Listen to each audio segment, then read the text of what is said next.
السلام علیکم ورحمۃ اللہ وبرکاتہ، نحمده ونصلی علی رسولہ الکریم، اما بعد فاعوذ باللہ من الشیطان الرجیم، بسم اللہ الرحمن الرحیم، رب اشرح لی صدری ویسر لی امری واحلل عقدۃ من لسانی یفقهوا قولی۔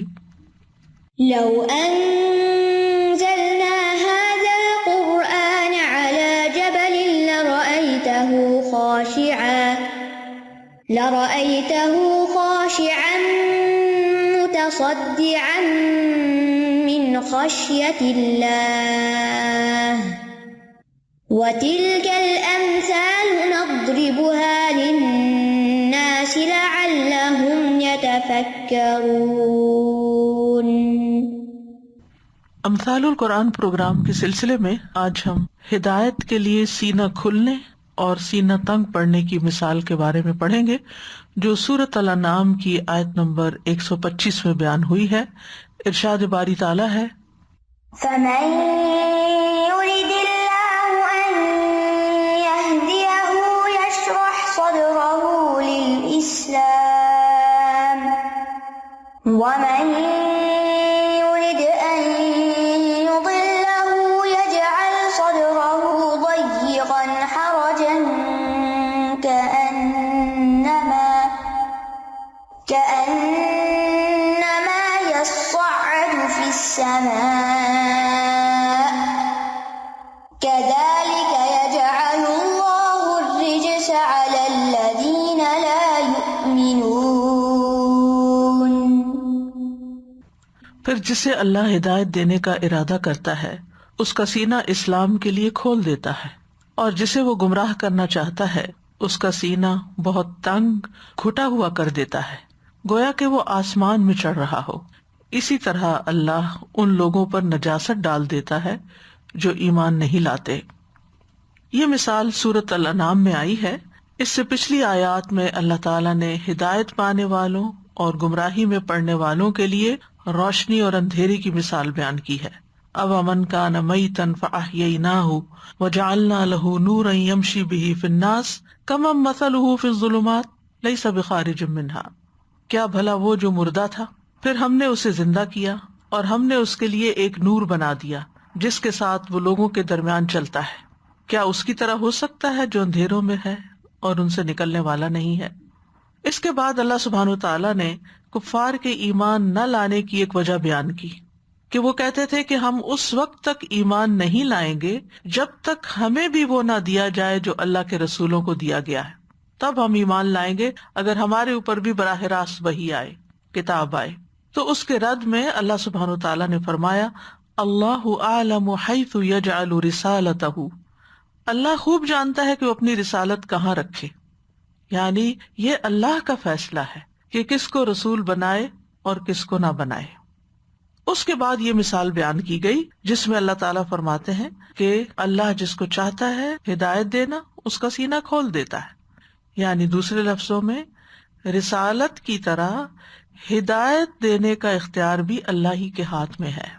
وہ اپنے عدل کے مطابق، اپنی حکمت کے مطابق جسے چاہتا ہے ہدایت دیتا ہے اور اس کے لیے ہدایت کے راستے آسان کر دیتا ہے، اور جسے چاہتا ہے اس کی سرکشی کی وجہ سے نہیں دیتا اور اس کا سینہ حق قبول کرنے کے لیے گٹ جاتا ہے، تنگ پڑ جاتا ہے۔ تو فرمایا، فَمَن يُرِدِ اللَّهُ أَن يَهْدِيَهُ یشرح صدرہ للاسلام، جس کے ساتھ اللہ ارادہ کرتا ہے کہ اسے ہدایت سے نوازے، اسے ہدایت عطا کرے۔ تو یہاں پر لفظ یرد اللہ استعمال ہوا ہے، یرد اراد یرید سے ارادہ کرنا۔ جیسا کہ ہم جانتے ہیں کہ اللہ تعالیٰ کے ارادے کی دو قسمیں ہیں، ارادہ کونیہ قدریہ اور ارادہ دینیہ شرعیہ۔ ارادہ کونیہ قدریہ مشیت کے معنوں میں بھی آتا ہے، یعنی جو اللہ چاہتا ہے وہ ہوتا ہے، جو اللہ نہیں چاہتا وہ نہیں ہوتا۔ اور ارادہ کونیہ میں ضروری نہیں کہ جس چیز کا اللہ تعالیٰ نے ارادہ کیا ہے اللہ تعالیٰ کو وہ پسند بھی ہو، جیسا کہ کفر ہے، شرک ہے، وغیرہ وغیرہ، اللہ تعالیٰ پسند نہیں کرتا کہ وہ واقع ہو۔ پھر اسی طرح دوسرا ہے ارادہ دینیہ شرعیہ، یہ صرف اس چیز میں ہوتا ہے جسے اللہ تعالیٰ پسند کرتا ہے اور اس سے راضی ہوتا ہے، اور اس کا تعلق ہر اس چیز کے ساتھ ہے جس کا اللہ نے اپنے بندوں کو کرنے کا حکم دیا ہے. اور یہاں اس آیت میں کون سا ارادہ مراد ہے؟ ارادہ کونیہ مراد ہے، پہلی قسم کا ارادہ. یعنی جس کو اللہ ہدایت دینا چاہتا ہے، ہدایت دینے کا ارادہ کرتا ہے. اور جیسا کہ ہم جانتے ہیں کہ ہدایت کا معنی لطف و کرم کے ساتھ کسی کی رہنمائی کرنا، اور ہدایت بھی دو طرح کی ہوتی ہے، ایک ہدایت توفیق ہوتی ہے اور ایک ہدایت ارشاد ہوتی ہے. ہدایت توفیق کیا ہوتی ہے؟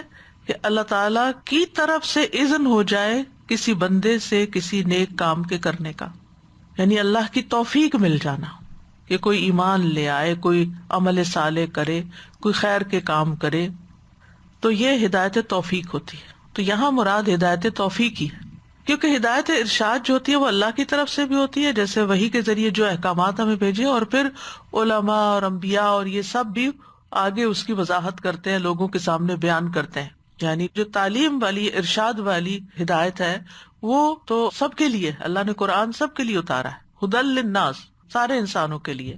لیکن کیا سارے انسان اس سے ہدایت پاتے ہیں؟ نہیں، صرف وہی پاتے ہیں جن کو اللہ تعالیٰ توفیق دیتا ہے ہدایت پانے کی. تو فَمَن يُرِدِ اللَّهُ أَن يَهْدِيَهُ، جس کے ساتھ اللہ ارادہ کرتا ہے کہ اس کو ہدایت دے، یعنی سیدھے رستے پر چلنے کی توفیق عطا کر دے، تو اس کے لیے وہ کیا کرتا ہے، اس پر کیا فضل فرماتا ہے، کیا انعام فرماتا ہے؟ یشرح صدرہ للاسلام، اس کا سینہ اسلام کے لیے کھول دیتا ہے، اس کا شرح صدر ہو جاتا ہے.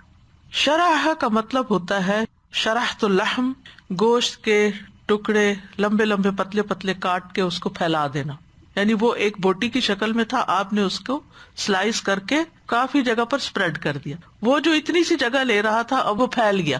اسی طرح تشریح کا لفظ جو ہے تشریح الابدان، ڈائسیکشن کے لیے استعمال ہوتا ہے، کھولنے کے لیے.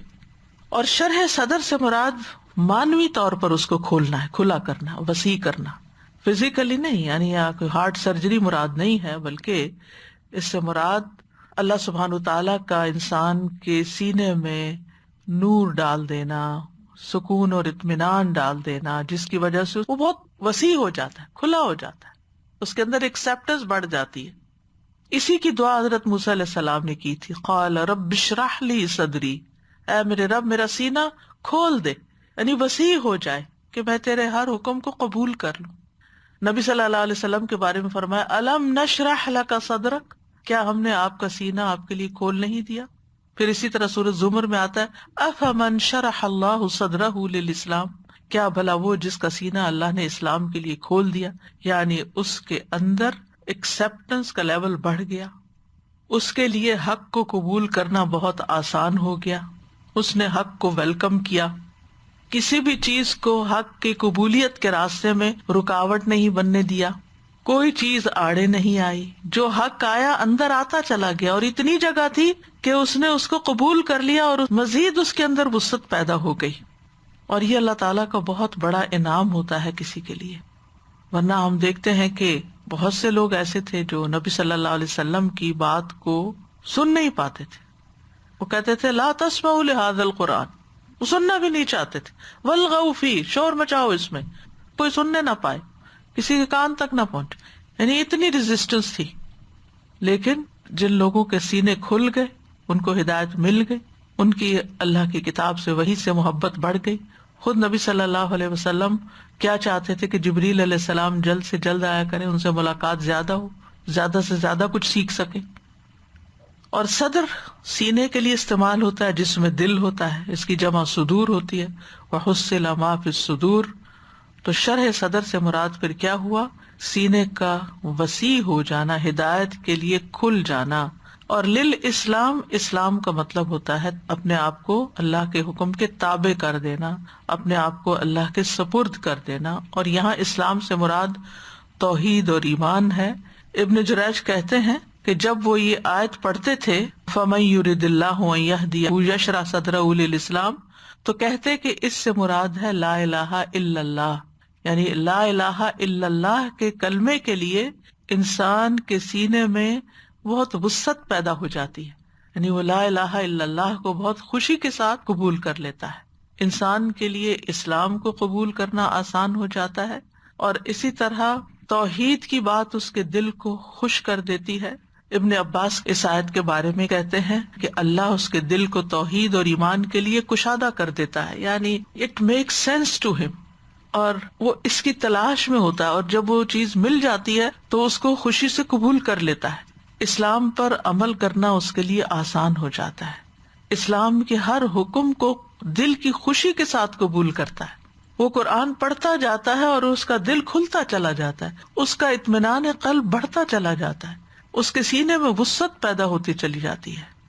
یعنی ایسا انسان جو ہے، جتنے بھی اسلام کے شاعر ہیں یا احکامات ہیں، ان میں اس کو کوئی اعتراض نہیں ہوتا، ان کو سمجھنے میں اس کو کوئی مشکل نہیں ہوتی، ان کی وہ بہت کوئی لمبی چوڑی ایکسپلینیشن نہیں چاہتا ہوتا.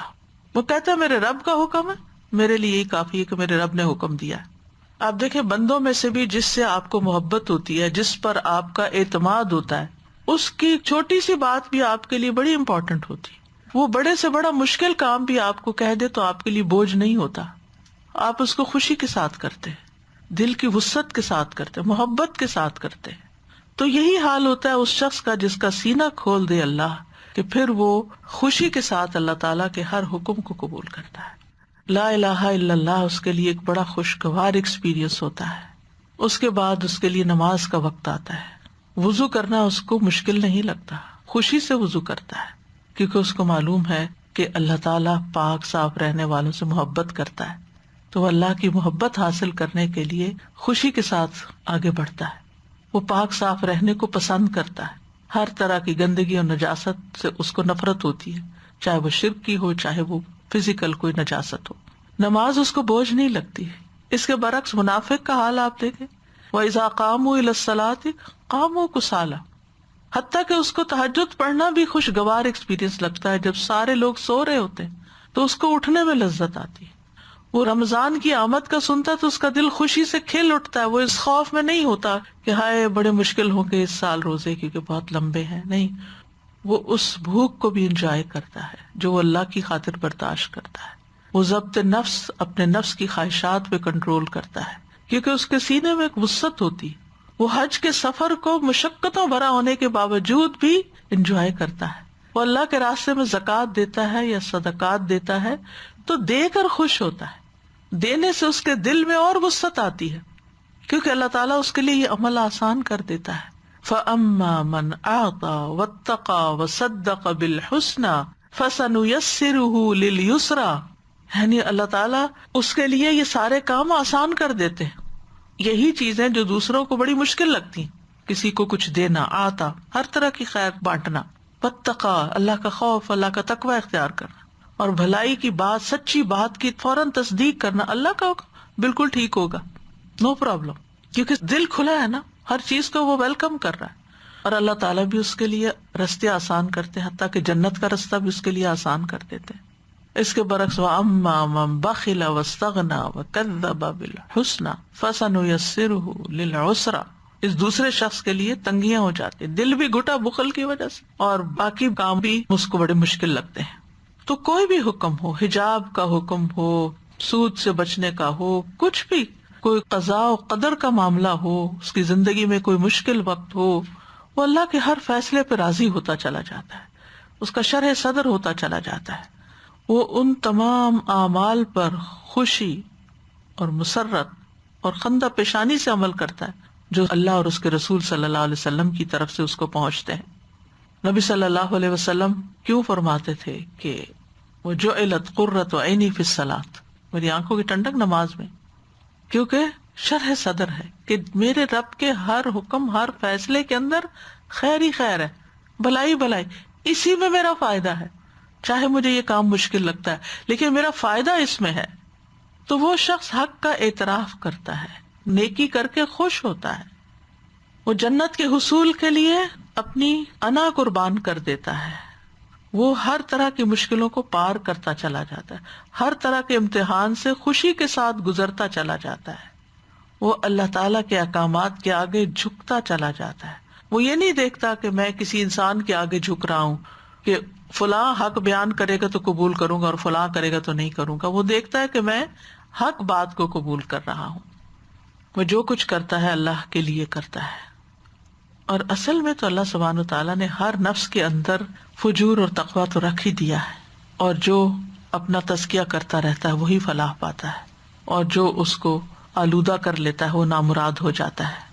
تو ہر شخص کے سامنے دونوں راستے ہیں، وہ فجور کے راستے کی طرف جائے اور اس سے خوشی پائے، یا وہ تقویٰ کے راستے کی طرف جائے اور اس سے خوش ہو، اور اس کے اندر ایک اطمینان ہو دنیا میں بھی، موت کے وقت بھی، یا ایتھا النفس المطمئنہ ہو، اور پھر مرنے کے بعد قبر میں بھی، اور پھر قیامت کے دن بھی. اور یہ ایکسپیرئنس انسان کو زندگی کے ہر مرحلے میں ہوتے ہیں کہ وہ کس کام سے خوش ہوتا ہے، کیا چیز اس کی خوشی میں اضافے کا باعث بنتی ہے، اور کس چیز سے وہ تنگ دل ہوتا ہے. ہم میں سے ہر ایک کے لیے ایک کرائٹیریا ہے یہ دیکھنے کے لیے کہ ہمارا سینہ حق کے لیے کھلا ہے یا ہمارا سینہ باطل کی طرف جاتا ہے، یعنی اس کا شرح صدر غلط کاموں سے ہوتا ہے اور برائی کی طرف لپکتا ہے. کیونکہ اس کے برعکس وَمَن يُرِدْ أَن يُضِلَّهُ يَجْعَلْ صَدْرَهُ ضَيِّقًا حَرَجًا، اور جس کو اللہ تعالیٰ گمراہ کر دیتا ہے، یعنی گمراہ کرنے کا ارادہ کرتا ہے، اس کا سینہ تنگ اور گھٹا ہوا کر دیتا ہے. یُضِلَّ اضل یُضِلُّ اضلال سے ہے دوسرے کو گمراہ کرنا. تو اس کی دو صورتیں ہوتی ہیں، ایک یہ کہ اس کا سبب انسان کی خود اپنی ہی گمراہی ہو، تو جو خود گمراہی والا رستہ اختیار کرتا ہے تو اللہ سبحانہ وتعالیٰ بھی اسی طرف اس کو چلا دیتے ہیں، اور نتیجتاً اس کو جنت کے رستے سے ہٹا کے جہنم کے رستے پہ لگا دیتے ہیں. اور حقیقت یہ ہے کہ انسان جب کسی رستے کو اختیار کر لیتا ہے تو اس سے مانوس بھی ہونے لگتا ہے اور اس کو اچھا سمجھنے لگتا ہے، حتیٰ کہ اس کے اوپر ایسا جم جاتا ہے کہ اسے ہٹانا ہی مشکل ہو جاتا ہے، اور وہ کام اس کی فطرت کا حصہ بن جاتے ہیں، تو اللہ تعالیٰ بھی اس کے لیے وہی رستہ پھر آسان کر دیتے ہیں. اور نیکی کے لیے اس کا سینہ تنگ ہو جاتا ہے. یجعل صدرہ ضیقا، ضیق اور ضیق کہتے ہیں تنگی کو، یہ وسعت کی اپوزٹ ہے، شرح کی اپوزٹ ہو گئی. اور حرجن، حرج یا حرج سے ہے، سمع یسمع کے وزن پہ آتا ہے. حرج کے معنی ہے کئی چیزوں کا جمع ہو جانا، اور جب بہت سی چیزیں اکٹھی ہو جاتی ہیں نا تو تنگی پیدا ہو جاتی ہے. بہت لوگ ایک کمرے میں اکٹھے ہو جائیں، بہت سی چیزیں آپ کی فریج میں اکٹھی ہو جائیں، یعنی کہیں پر بھی بہت ساری چیزوں کا اجتماع ہوتا ہے تو وہاں تنگی آ جاتی ہے، گھٹا ہوا ماحول ہو جاتا ہے. اور یہ بھی کہا جاتا ہے حرج درختوں کا وہ جھنڈ جس میں کوئی چیز داخل نہ ہو سکے، ایسا درخت جس کو ایسی جھاڑیوں نے گھیر رکھا ہو کہ اس کے اندر جانا مشکل، تنگی، راستہ ہی تنگ ہو. جوہری کہتے ہیں مکان حرج و مکان حرج، اس کا مطلب ہے کہ یہ جگہ درختوں کی کثرت کی وجہ سے اتنی تنگ ہے کہ چرنے چگنے والے جانور وہاں تک نہیں پہنچ سکتے. طبری کہتے ہیں حرج شدید تنگی کو کہتے ہیں، یہ وہ چیز ہوتی ہے جس کے شدید تنگ ہونے کی وجہ سے کوئی چیز اس کے اندر داخل ہو کے آر پار نہیں ہو سکتی، دوسری طرف نہیں جا سکتی. اور ایک قول یہ بھی ہے کہ حرج کا لفظ اس وقت بولا جاتا ہے جب کوئی انسان بے قرار ہو جائے، بے قراری کی حالت، تو اللہ اس کے سینے کو بے قرار کر دیتا ہے، تنگ ہو جاتا ہے، شکوک و شبہات دل میں پیدا ہو جاتے ہیں، اور اس انسان کو اطمینان قلب نصیب نہیں ہوتا، مطمئن نہیں ہوتا. قرآن مجید میں آتا ہے ثم لا یجدوا فی انفسہم حرجا مما قضیت ویسلموا تسلیما، پھر اپنے دلوں میں وہ اس سے کوئی تنگی محسوس نہ کرے، یعنی جو بھی اللہ کا حکم آئے. سورۃ الحج میں آتا ہے وما جعل علیکم فی الدین من حرج، اور تم پر دین کی کسی بات میں تنگی نہیں اس نے ڈالی. اب ضیقاً بھی تنگ ہے اور حرجن بھی تنگ ہے، تو یہ دو کیوں لائے گئے ہیں؟ تاکہ معنی میں تاکید پیدا ہو جائے، کیونکہ حرج کے لفظ میں سخت تنگی کا معنی پایا جاتا ہے، وہ صرف ضیق میں نہیں پایا جاتا. یعنی ضیق بھی تنگ ہے لیکن حرج اور گھٹا ہوا، بھچا ہوا. تو مطلب یہ ہے کہ کفر کی وجہ سے، حق کے انکار کی وجہ سے اس کا سینہ گھٹا رہتا ہے. اور یہ ہوتا ہے جب انسان کسی کی صحیح بات کو، نصیحت کو، حق بات کو جھٹلا دیتا ہے تو اس کے بعد چین میں نہیں رہتا. وہ چاہے ضد میں آ کے، انا کا شکار ہو کے کہہ دے میں نہیں مانتا تمہاری بات. عموماً یہ ہوتا ہے نا کہ جب کوئی کسی کو نصیحت کرتا ہے تو کوئی آسان نہیں ہوتا اس کی نصیحت قبول کرنا. فوری ریاکشن انسان کا کیا ہوتا ہے؟ ڈیفینسو موڈ میں آ جاتا ہے. اور پھر اس کے بعد یہ ہے کہ آہستہ آہستہ جب تنہائی میں ہوتا ہے، اکیلے میں ہوتا ہے، تو اس کے دل کے اندر وہ چیز ابھر کے آتی ہے کہ تم نے یہ تو انکار کر دیا، لوگوں کو تو تم نے خوش کر دیا، لیکن تم اللہ کو کیا جواب دو گے؟ تو بہرحال ایسا انسان جو حق کو جھٹلا دیتا ہے، سچی بات کو جھٹلا دیتا ہے، حقیقت کو مانتا نہیں ہے، وہ کبھی خوش نہیں رہ سکتا. اس کے اندر بے چینی رہتی ہے، چاہے وہ اللہ کا حق مار رہا ہو یا بندے کا حق مار رہا ہو. ایسے شخص کو کبھی سکون نفس حاصل نہیں ہوتا. سینے کو تنگ کر دیتا ہے، مطلب یہ ہے کہ اس پہ ایسا زنگ لگا ہوتا ہے کہ ایمان کا نور اندر داخل ہی نہیں ہوتا. ایسا تنگ سینہ ہے کہ خیر کی بات جانے کے لیے اندر کوئی سوراخ ہی نہیں ہوتا. عمر بن خطاب نے مدلج خاندان کے ایک بادیہ نشین اعرابی سے ہرجہ کا مطلب پوچھا تو اس نے کہا درختوں کے درمیان ایک ایسا درخت جس تک پالتو یا جنگلی جانور یا کوئی اور چیز نہیں پہنچ سکتی. یہ سن کے حضرت عمر رضی اللہ عنہ نے فرمایا اسی طرح منافق کے دل تک بھی خیر و بھلائی کی کوئی بات نہیں پہنچ سکتی. سنی انسنی کر دیتا ہے، شر غالب آ جاتا ہے، اسی میں مشغول ہوتا ہے. اللہ تعالیٰ پھر ایسے بندے کو اپنے راستے سے روک دیتا ہے، اس کو بے یار و مددگار چھوڑ دیتا ہے، اس سے خیر دور ہو جاتی. کیونکہ حدیث میں آتا ہے من یرد اللہ بہ خیرا یفقہہ فی الدین، جس سے اللہ بھلائی کا ارادہ کرتا ہے اس کو دین کی سمجھ عطا کر دیتا. یعنی دین سیکھنے کے لیے، دین کو جاننے کے لیے اس کے اندر ایک شوق پیدا ہو جاتا ہے. لیکن ادروائز اس کا سینہ تنگ ہو جاتا ہے. کتنا تنگ؟ اب مثال سے سمجھایا. یہاں ہے وہ مثال، کأنما یصعد فی السماء، گویا کہ وہ آسمان کی طرف چڑھ رہا ہو. آسمان کا کیا مطلب ہے؟ جو بھی بلند جگہ ہے نا وہ سب آسمان میں آ جاتا، چاہے وہ بادل ہے اور ہوائیں ہیں یا گیلیکسیز ہیں، سٹارز ہیں، اور اوپر جو آسمان ہے سبا سماوا، یہ سب سمو سے، سمو بلندی کو کہتے ہیں. تو صاعدہ کا مطلب ہوتا ہے اونچی جگہ پہ چڑھنا، اور صعود اترنے کے الٹ ہوتا ہے. اور یہ دشوار گزار گھاٹی یا مشکل سے سر ہونے والی گھاٹی ہے. اور جب کوئی کام مشکل ہو جاتا ہے تو کہا جاتا ہے عربی میں تصاعدنی الامر، یہ معاملہ مجھ پہ بڑا مشکل ہو گیا ہے. اسی طرح سانس میں تنگی، اس کے لیے بھی استعمال ہوتا ہے. اسی طرح جب لمبی سانس کھینچی جاتی ہے تو اس کے لیے سعدا صاد کے ساتھ لفظ استعمال ہوتا ہے. جس کو تکلیف کے ساتھ سانس آ رہی ہے اس کے لیے بھی یہ لفظ استعمال ہوتا ہے. مشقت کے لیے بھی آتا ہے. تو صعود ہوتا ہے اونچی جگہ پہ چلے جانا. اب کأنما یصعد فی السماء، کسی بھی اونچی جگہ پہ چڑھنا، چاہے پہاڑی پہ چڑھنا ہو، چاہے سیڑھی چڑھنا ہو، چاہے کسی اور طریقے سے اوپر جانا ہو، فضا کے اندر اوپر اوپر اوپر، تو آکسیجن کی کمی ہو جاتی ہے اور انسان کا سانس تنگ ہونے لگتا ہے، سینہ گھٹنے لگتا ہے، سانس لینے میں دقت پیش آتی ہے. اور سینے کی تنگی میں مبالغے کے لیے یہ مثال بیان کی گئی ہے. یعنی اس طرح کہ اس شخص کو ایسے آدمی کے ساتھ تشبیہ دی گئی ہے جو ایسا کام کرنے کی کوشش کرتا ہے جس پر اس کو قدرت حاصل نہیں ہوتی. جیسا کہ آسمان کی طرف چڑھنا ایسی چیز ہے جو طاقت کے دائرے سے خارج ہے، لہذا ایسے شخص کے لیے کوئی نیکی کا کام کرنا بڑا مشکل ہوتا ہے. یعنی جس طرح آسمان کی طرف چڑھنا ایک مشکل کام ہے، اسی طرح اسلام قبول کرنا، اسلام کے احکامات پر عمل کرنا اس کو بڑا ہی مشکل لگتا ہے. وہ اپنے اندر اس کی استطاعت نہیں پاتا. یعنی ایسے شخص کا حق کو قبول کرنا اتنا ہی مشکل ہے جتنا کسی کا آسمان کی طرف چڑھنا مشکل ہے، اوپر جانا مشکل کام ہے. یعنی یہ کسی شخص کی بہت شدید اور بھاری نفرت اور دین سے دوری کی علامت ہے. خیر کی مجلس میں جانا اس کے نفس پہ انتہائی گراں ہے. کسی کے نصیحت سننا، قرآن کا پڑھنا، قرآن کا سیکھنا یا سکھانا، تو بنیادی طور پر اسلام سے دوری کی طرف اشارہ ہے. یعنی جب انسان ایمان قبول نہیں کرتا تو پھر اس کے لیے اگلے راستے اور مشکل ہو جاتے ہیں. انسان کی نفسیاتی حالت کی طرف یہاں بنیادی طور پر اشارہ ہے.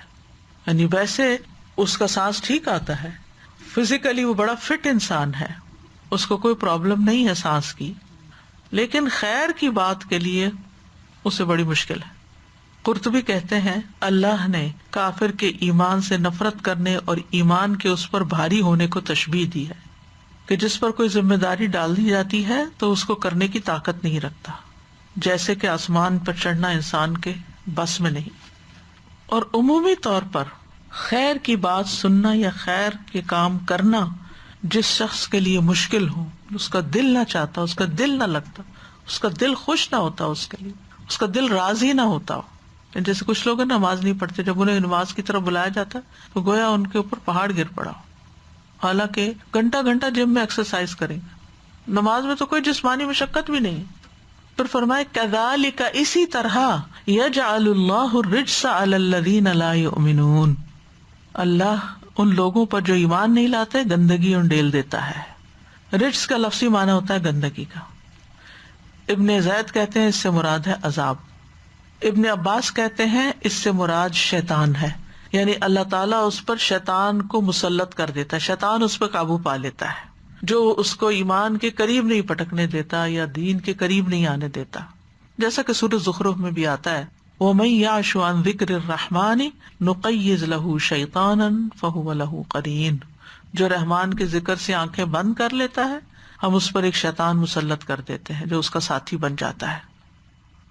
بعض کہتے ہیں کہ رجس سے مراد دل کی تنگی، قلق، اضطراب، بے چینی، بے اطمینانی ہے. جو ایمان نہیں لاتا، یعنی اس نے انکار تو کر دیا، نہیں مانی بات، لیکن اس کے بعد اس کے اندر خوشی نہیں رہی، جیسا کہ قبول کرنے والے کے اندر ایک وسعت آ جاتی ہے دل میں، وسیع دل. اور آپ دیکھیے کہ دل کی وسعت جو ہے وہ زندگی میں کتنا فائدہ دیتی ہے. انسان بڑی بڑی باتیں سہ جاتا ہے، لوگوں کی غلطیوں کو معاف کر دیتا ہے، دوسروں کو دے کر خوش ہوتا ہے. یعنی وہی کام جو تنگ دل انسان کے لیے بڑی مشکل ہوتے ہیں اس کے لیے بڑے ہی آسان ہے. یعنی کچھ لوگ ہوتے ہیں نا کہ ان کو تھوڑا سا بھی مال خرچ کرنا پڑے تو ان کے اوپر موت آ جاتی ہے، جیسے گویا موت کے تجربے سے گزر. اور کچھ لوگ دائیں بائیں آگے پیچھے دن رات اوپر نیچے جہاں ضرورت ہوتی ہے خیر بانٹتے چلے جاتے ہیں، بانٹتے چلے جاتے ہیں. اور بانٹ کر ان کو کوئی ملامت نہیں، ندامت نہیں ہوتی، ان کے اندر ایک اطمینان ہوتا ہے، خوشی آتی، دل اور کھل جاتا ہے. وہ جو لطف آتا ہے اس کے بعد مزید نیکی کرنے کو دل چاہتا ہے.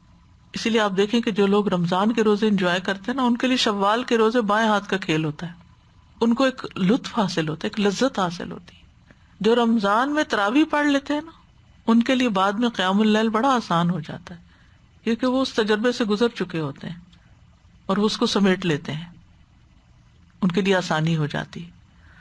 تو ایمان والی زندگی شرح صدر والی زندگی ہوتی ہے، اور ایمان کے بغیر زندگی قلق اور گھٹن والی زندگی ہوتی ہے. سورۃ طٰہٰ میں آتا ہے وَمَنْ أَعْرَضَ عَنْ ذِكْرِي فَإِنَّ لَهُ مَعِيشَةً ضَنْكًا، اور جو میری یاد سے منہ موڑے گا اس کی زندگی تنگ ہو جائے گی. ابن کثیر کہتے ہیں کہ نہ ہی اسے اطمینان ملتا ہے نہ ہی اس کا سینہ وسیع ہوتا ہے، بلکہ گمراہی کی وجہ سے اس کا سینہ گھٹن اور تنگی والا ہوتا ہے، اگرچہ ظاہری طور پر وہ خوشحال ہی کیوں نہ ہو، ملینئر ہے، لیکن دل تنگ ہے، اندر کوئی خوشی نہیں. مال ہے، بے تحاشا مال ہے، مینشن میں رہتا ہے، ہر سہولت ہے زندگی، طرح طرح کے کھانے ہیں میز پر، لیکن دل کی خوشی کوئی نہیں، کیونکہ دل میں اللہ کی پہچان نہیں، اللہ کی محبت نہیں، ایمان نہیں، ایمان کا نور نہیں، ہر چیز بے ذائقہ بے مزہ ہو کے رہ گئی ہے. ابن کثیر کہتے ہیں خواہ وہ اپنی مرضی کا لباس ہی کیوں نہ پہنتا ہو، اپنی مرضی کا کھاتا ہو، جہاں چاہتا ہو رہائش رکھتا ہو، لیکن اس کا دل یقین اور ہدایت تک نہیں پہنچتا، وہ پریشانی، حیرت اور شک میں ہی رہتا ہے، وہ ہمیشہ ہی متردد رہتا ہے. اور یہ چیز معیشت ضنکا میں سے ہے، ہر وقت ایک بے چینی ہے اندر. رجس کا ایک معنی دنیا میں لعنت اور آخرت میں عذاب بھی ہے. بغوی اپنی تفسیر میں لکھتے ہیں، زجاج کہتے ہیں رجس کا مطلب دنیا میں لعنت برسنا اور آخرت میں عذاب میں گرفتار ہونا ہے. مجاہد کہتے ہیں رجس سے مراد ہر وہ چیز جو خیر سے خالی ہو، یعنی کفر اور شرک کی ناپاکی کا زنگ طے در طے ان کے دلوں پہ چڑھ جاتا ہے کہ پھر دلوں پہ مہر لگ جاتی ہے، ہدایت ملنا مشکل ہو جاتی ہے. وَأَمَّا الَّذِينَ فِي قُلُوبِهِم مَرَضٌ فَزَادَتْهُمْ رِجْسًا إِلَىٰ رِجْسِهِمْ، رہے وہ لوگ جن کے دلوں میں بیماری ہے تو اس نے ان کو ان کی گندگی کے ساتھ اور گندگی میں زیادہ کر دیا. تو بہرحال اس مثال میں دو کردار بتائے گئے، ایک وہ جس کا سینہ ایمان کے نور سے منور ہے، جو نیکی سے لذت پاتا ہے، جس کے اندر یقین اور توکل کی دولت ہے، اللہ اور اللہ کے بندوں سے محبت کی دولت ہے، وہ نیکی کو بوجھ نہیں سمجھتا. اس کے برعکس دوسرا کردار جس کے اندر ایمان، علم اور یقین نہیں ہے، اس کا سینہ تنگ اور گھٹا ہوا ہے، اس کا دل شبہات اور شہوات کے سمندر میں ڈوبا ہوا ہے، بھلائی اس تک راہ نہیں پا سکتی اور نہ بھلائی کے لیے دل کھلتا ہے. اور اس آیت سے یہ بھی بات پتہ چلتی ہے کہ ہمارا سینہ جو ہے، یا دوسرے معنوں میں دل جو ہے، یہ وہ مقام ہے، وہ جگہ ہے جہاں اللہ کی معرفت ہوتی ہے، اللہ کی محبت ہوتی ہے، اللہ پر ایمان ہوتا ہے، یقین ہوتا ہے، اطمینان ہوتا ہے، ایک نور ہوتا ہے، اور ایک انابت کی کیفیت ہوتی ہے، رغبت کی کیفیت ہوتی ہے، رہبت کی کیفیت ہوتی ہے. اور جس کا سینہ ایمان کے لیے کھل جائے اسے رب کی طرف سے نور ملتا ہے. افمن شرح اللہ صدرہ للاسلام فہو علی نور من ربہ، اس کے سینے پر نور کا نزول ہوتا ہے. اسی لیے میں ریکمینڈ کرتی ہوں کہ اگر دل پہ کسی قسم کا بوجھ یا ایک قلق اور بے چینی اور ایسی کیفیات آئیں تو اللہ سے نور مانگیں. اور نماز کے بعد، جیسے فجر کے بعد تو ہم مانتے ہی ہیں، سنت اور فرض کے بیچ میں نور کی دعا، باقی نمازوں میں بھی اگر شروع کر دیں فرض کے بعد بیٹھ کے، یعنی جب کبھی ایسی کیفیت ہو تو آپ دیکھیں گے کہ ایک نہ صرف اطمینان قلب بڑھے گا بلکہ زندگی میں فیصلے بڑے آسان ہو جائیں گے، کیونکہ کلیئرٹی آف تھاٹ آ جاتی کہ کیا کرنا اور کیا نہیں کرنا.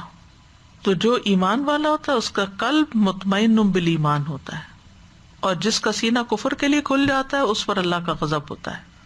جس کا سینہ ایمان کے لیے کھل جاتا ہے اس کے لیے دنیا میں بھی خوشخبریاں ہیں. الا ان اولیاء اللہ لا خوف علیہم ولا هم يحزنون الذین آمنوا وکانوا یتقون لهم البشری فی الحیاۃ الدنیا وفی الآخرہ.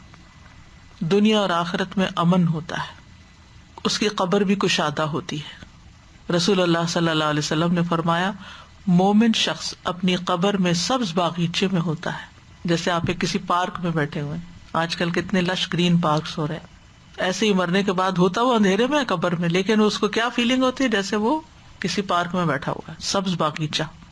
اس کے لیے اس کی قبر کو 70 ہاتھ کشادہ کر دیا جاتا ہے، اور اس کے لیے 14ویں کے چاند کی طرح روشنی کر دی جاتی ہے. سکون ہی سکون، کیونکہ جو دھوپ ہوتی ہے اس میں تو ایک بے چینی بھی ہوتی ہے نا، اس لیے سورج کی بات نہیں کی گئی، 14ویں کے چاند کی روشنی کی بات کی گئی. یعنی اتنا سکون اس کو مرنے کے بعد بھی نصیب ہوتا ہے، کیسی خوشی نصیب ہوتی ہے اس کو. اور جو سینے کی تنگی والے ہیں دنیا میں، معیشت ضنکا ونحشرہ یوم القیامت اعمی، ان کے بارے میں ابو داؤد کی روایت میں آتا ہے پھر جہنم کا ایک دروازہ قبر میں کھول دیا جاتا ہے. جہنم کی گرمی اور گرم ہوا اس کے پاس آتی ہے، اس کی قبر اتنی تنگ کر دی جاتی ہے کہ اس کی پسلیاں ایک دوسرے میں پیوست ہو جاتی ہیں. اللہ تعالیٰ محفوظ رکھے ہم سب کو. اس مثال سے بعض لوگوں نے قرآن کو ایک میریکل ہونا بھی ثابت کیا ہے کہ جدید تحقیقات کی روشنی میں جب خلا باز اوپر کو جاتے ہیں تو اپنے ساتھ آکسیجن لے کر جاتے ہیں، نیچرلی سانس نہیں لے سکتے. تو قرآن نے 1400 سال پہلے ہی بتا دیا کہ انما یصعد فی السماء، گویا کہ وہ آسمان کی طرف جا رہا ہے، اوپر جا رہا ہے، اور اس کا سینہ گھٹ رہا ہے آکسیجن کی کمی کی وجہ سے. تو واضح طور پر قرآن نے کھلے الفاظ میں بتا دیا کہ اونچائی پر انسان کو سانس لینے میں مشکل پیش آتی ہے، چاہے ہل ٹاپ ہی کیوں نہ ہو، نیچے کی نسبت وہاں مشکل ہوتی ہے، کیونکہ انسان کو سانس لینے کے لیے آکسیجن اور ایئر پریشر کی ضرورت ہوتی ہے.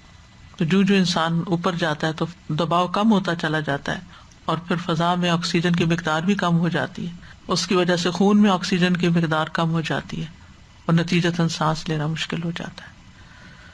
تو دین کا انکار کر دینا، دین پہ نہ چلنا، بظاہر دیکھنے میں یوں لگتا ہے کہ جیسے انسان بہت سی پابندیوں سے آزاد ہو گیا ہے، لیکن ایسے انسان کا دل اندر سے جکڑا ہوا ہوتا ہے. ایک سائیکاٹرسٹ ہیں پیٹرک گلن، وہ کہتے ہیں کہ پچھلے 25 سالوں میں نفسیات میں کی گئی تحقیقات سے ثابت ہوتا ہے کہ مذہبی عقیدہ مجموعی طور پر انسان کی ذہنی صحت اور خوشی کو برقرار رکھنے میں مدد دیتا ہے. یعنی جس کا ایک بلیف ہوتا ہے اس کی زندگی نسبتاً زیادہ آسان ہوتی ہے بنسبت اس کے کہ جس کا بلیف نہیں ہوتا. تو اس مثال سے کچھ باتیں ہمیں سیکھنے کو ملی کہ انسان اگر ہدایت چاہتا ہے تو پھر ہدایت کی طلب رکھے، ایمان کی دعوت کو قبول کرے، کیونکہ وَإِنَّ اللَّهَ لَهَادِ الَّذِينَ آمَنُوا إِلَىٰ صِرَاطٍ مُسْتَقِيمٍ، بے شک اللہ ان لوگوں کو جو ایمان لائے یقیناً سیدھے رستے کی طرف ہدایت دینے والا ہے. تو ایمان لاتے ہی انسان کے لیے سیدھا رستہ کھل جاتا ہے، وہی کی پیروی کرے. فَأَمَّا الَّذِينَ آمَنُوا بِاللَّهِ وَاعْتَصَمُوا بِهِ فَسَيُدْخِلُهُمْ فِي رَحْمَةٍ مِّنْهُ وَفَضْلٍ وَيَهْدِيهِمْ إِلَيْهِ صِرَاطًا مُسْتَقِيمًا. یہ سورۃ نساء میں آتا ہے.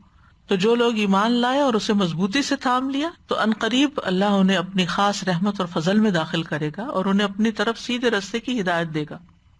پھر اسی طرح جو قرآن کی پیروی کرتا ہے، قد جاءکم من اللہ نور و کتاب مبین یہدی بہ اللہ من اتبع رضوانہ سبل السلام ویخرجہم من الظلمات الی النور بإذنہ ویہدیہم الی صراط مستقیم۔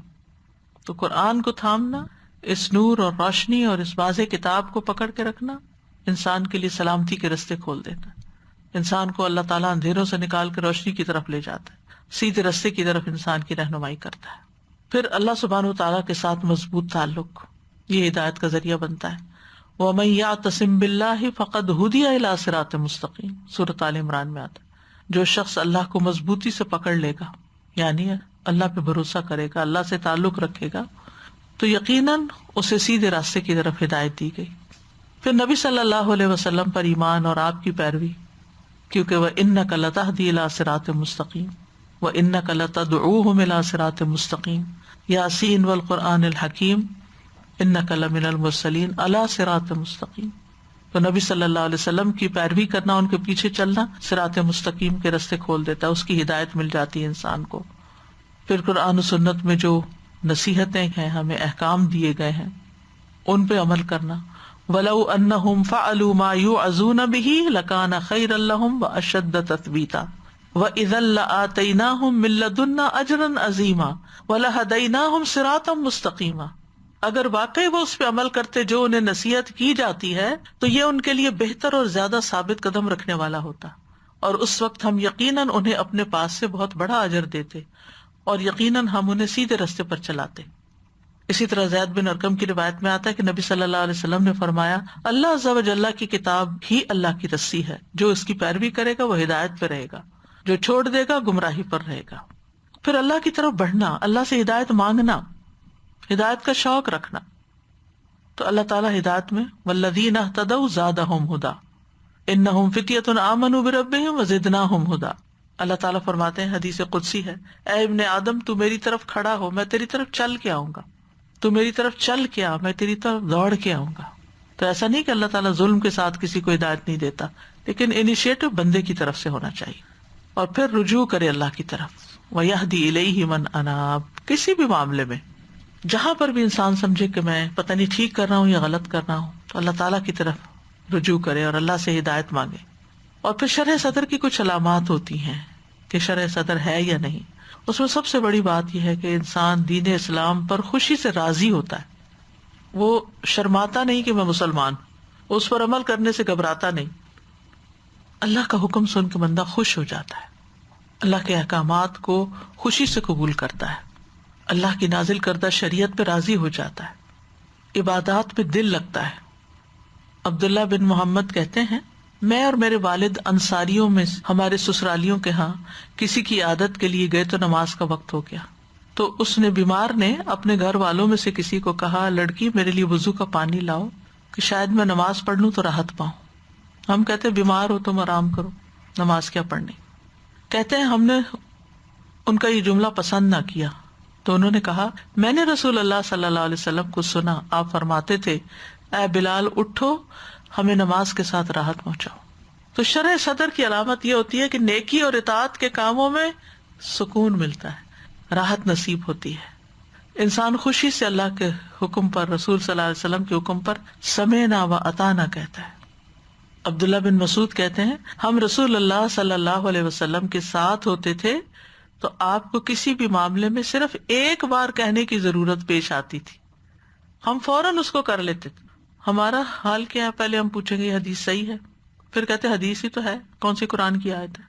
شرح صدر کی ایک علامت یہ بھی ہوتی ہے کہ انسان اپنا آپ اللہ کے سپرد کر دیتا ہے، اسلمت لرب العالمین، اللہ کی رضا کے کاموں میں لگا رہتا ہے۔ وَمِنَ النَّاسِ مَن يَشْرِي نَفْسَهُ ابْتِغَاءَ مَرْضَاتِ اللَّهِ، لوگوں میں سے کوئی وہ ہے جو اللہ کی رضا مندی تلاش کرنے کے لیے اپنی جان بیچ دیتا ہے، جان مار دیتا ہے، جان قربان کر دیتا ہے، باقی چیزیں تو باقی ہیں، کیونکہ جان دینا سب سے مشکل کام ہوتا ہے۔ حدیث میں آتا ہے، انسان اللہ کی رضا حاصل کرتا ہے اور اس میں مسلسل لگا رہتا ہے تو اللہ تعالیٰ جبریل سے فرماتا ہے، میرا فلاں بندہ میری رضا کی تلاش میں ہے، آگاہ رہو، اس پر میری رحمت ہے۔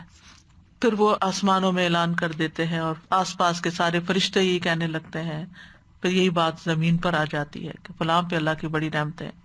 شرح صدر والا انسان نصیحت کی بات سن کے اسے فوراً قبول کرتا ہے، اللہ کے فیصلوں پہ راضی ہوتا ہے۔ عبادہ بن صامت کہتے ہیں ایک آدمی نبی صلی اللہ علیہ وسلم کے پاس آیا اور کہا، اے اللہ کے نبی، کون سا عمل افضل ہے؟ آپ نے فرمایا اللہ پر ایمان لانا، اس کی تصدیق کرنا، اس کے راستے میں جہاد کرنا۔ اس نے کہا اللہ کے رسول، میں اس سے آسان کام چاہتا ہوں۔ فرمایا عفو درگزر کرنا، صبر کرنا۔ اس نے کہا میرا تو اس سے بھی آسان عمل کا ارادہ ہے۔ آپ نے فرمایا اللہ تعالیٰ تمہارے بارے میں جو فیصلہ کر دیں اس پر اللہ تعالیٰ کو الزام نہ دینا کہ میرے ساتھ ایسا کیوں کیا، وائی می نہیں ہونا چاہیے۔ اللہ اور اس کے رسول کے فیصلوں کو عدل کے خلاف نہیں سمجھنا چاہیے، اٹس ناٹ فیئر، نیور سے اٹ اگین۔ ابھی زندگی میں کہا بھی ہوتا، اللہ تعالیٰ کسی پر ظلم نہیں کرتا۔ اس کے برعکس جو شخص ہدایت قبول نہیں کرتا، گمراہی کے راستے پہ چل پڑتا ہے، تو اس کے بھی کچھ اسباب ہوتے ہیں، یعنی گمراہ ہونا کی بھی کچھ وجوہات ہوتی ہے۔ اللہ تعالیٰ اس کو توفیق نہیں دیتا، لیکن اس کی چوائس کیا ہوتی ہے؟ وہ خود کفر اور شرک کو اختیار کر لیتا ہے، ایمان کا انکار کر دیتا ہے، اللہ اور اس کے رسول کی نافرمانی کرتا ہے۔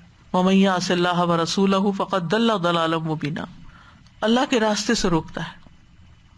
آباء و اجداد کی اندھی تقلید، آخرت کے مقابلے میں دنیا کی زندگی کو پسند کرنا، ابلیس کی طرح تکبر کرنا، تو ہدایت نہیں ملی۔ پھر اس کو ظلم کرنا، وَيُضِلُّ اللَّهُ الظَّالِمِينَ، دنیا کی حرص اور لالچ رکھنا، خواہشات کی پیروی کرنا۔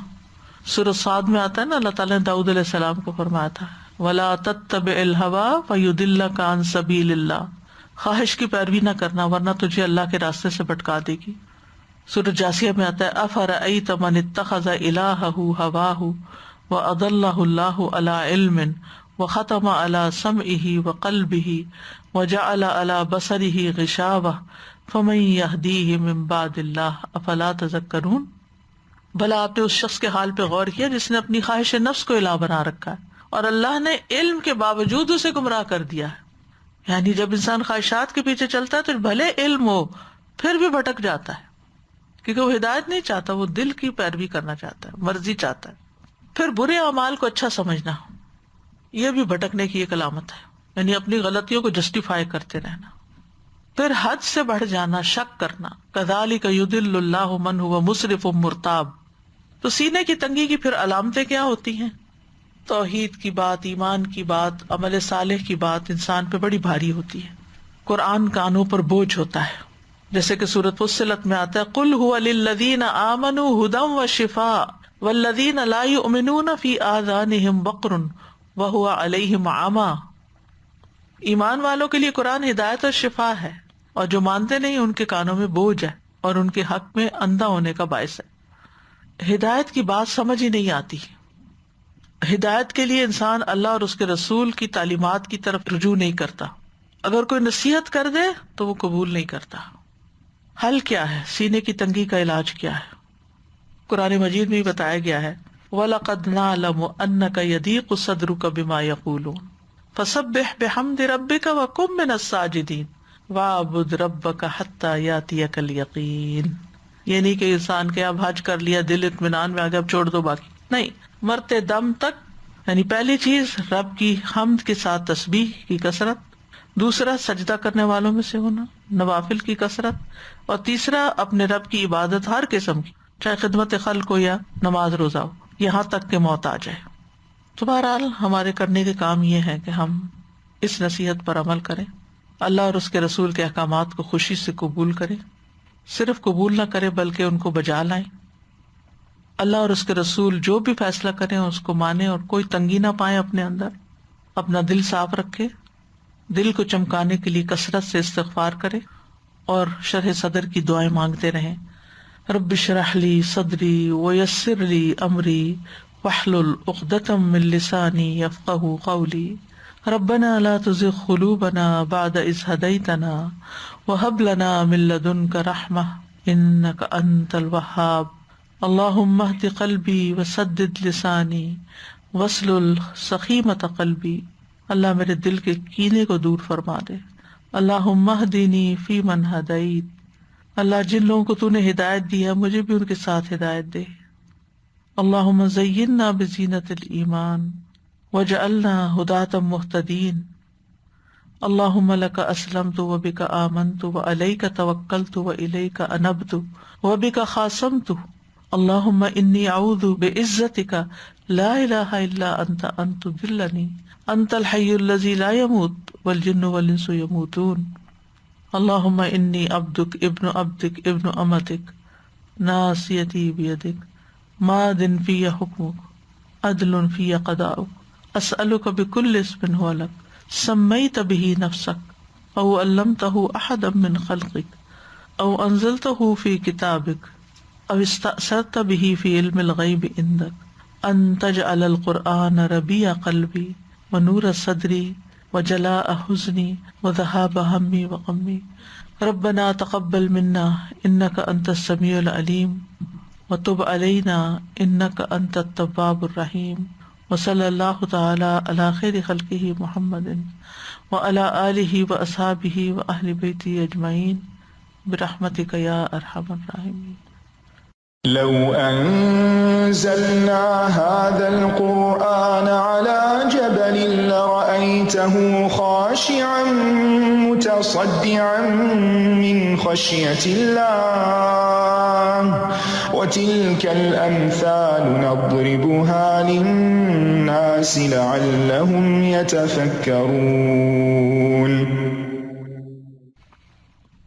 الحمدللہ وہ یاد آ رہا تھا سین جب حج کے دوران یا عمرے کے دوران رش بہت زیادہ ہو جاتا ہے نا، تو ایک دوسرے کے ساتھ اتنے زیادہ لوگ ہوتے ہیں اور تنگ ہوتے ہیں اور سانس بند ہو رہا ہوتا ہے، اور اس وقت کی جو کیفیت ہوتی ہے نا، اس وقت عمل بندے کا کیا، لوگ کونیاں مار رہے ہیں اور دماغ کہیں اور جا رہا ہے، اور اس وقت اخلاق کا بھی پتہ چل جاتا ہے، لوگ ایک دوسرے کو بولنے بھی لگ جاتے ہیں، دھکے بھی دینے لگ جاتے ہیں، اور کچھ لوگ ہوتے ہیں بالکل سٹل انتظار کر رہے ہوتے ہیں کہ حالات بہتر ہو جائیں. تو وہ کیفیت مجھے بہت یاد آ رہی تھی کہ جس زیادہ سے زیادہ سینہ بھی چیزیں بھج جاتا ہے. جی سینہ بھی اندر تنگ ہوتا ہے. اصل میں ہمارے لائف میں ہماری بہت سارے ایسے معاملات بھی آتے ہیں، ایسے حالات آتے ہیں، ایسی مشکلیں آتی ہیں کہ انسان کا دل گھٹتا ہے کہ ہائے بس کسی طرح یہ ہم نکل جائیں اس سے، لیکن اسی میں خیر ہوتی ہے، اس کے تھرو گزرنا ہی ہماری کامیابی ہے. الحمدللہ. آج دوبارہ اس کا ریمائنڈر ہوا، رمضان پروگرام میں بھی ایک بار آپ نے مینشن کیا تھا کہ دل کشادہ ہے تو قبر کشادہ ہے. میں سوچتی ہوں کہ جب بھی ہم میں سے کسی کو بھی قبر کا خیال آتا ہے، خواہ وہ عام حالات میں اللہ تعالیٰ سے ڈرنے والا ہو یا نہ ہو، وہ ضرور ایک فیلنگ آتی ہے کہ وہاں پہ کتنی ایک کنسٹرکشن ہوگی، ٹائٹنس ہوگی یا کیا. تو انسان اگر تھوڑا سا اپنے آپ کو اس چیز سے باندھ لے کہ دل کشادہ کر لے، یعنی it does take an effort. خود اپنے آپ کو، اپنے دل کو ہر دفعہ، وہ کہتے ہیں نا جب بھی صبر کا امتحان آتا ہے you cross your threshold again, جو آپ کا پچھلا تھریش ہولڈ تھا آپ اس سے تھوڑا اور آگے چلے جاتے ہیں، تھوڑا اور آگے چلے جاتے ہیں، بڑھتے بڑھتے بڑھتے. تو جتنی قبر میں ہمیں وسعت چاہیے اتنی پھر ہم اپنے آپ کو راضی کر لیں کہ ہم اپنے دل کو وسیع کر لیں. اور اللہ سبحانہ دنیا تعالیٰ میں مدد بھی کرے. انسان بڑے قرار میں آ جاتا ہے، یعنی کچھ چیزیں مشکل ہوتی ہیں وہ کر جائے نا تو اس کے بعد سینہ کھل جاتا ہے. وآخر دعوانا ان الحمد للہ رب العالمین. سبحانک اللہم وبحمدک اشہد ان لا الہ الا انت استغفرک واتوب الیک. السلام علیکم ورحمۃ اللہ وبرکاتہ.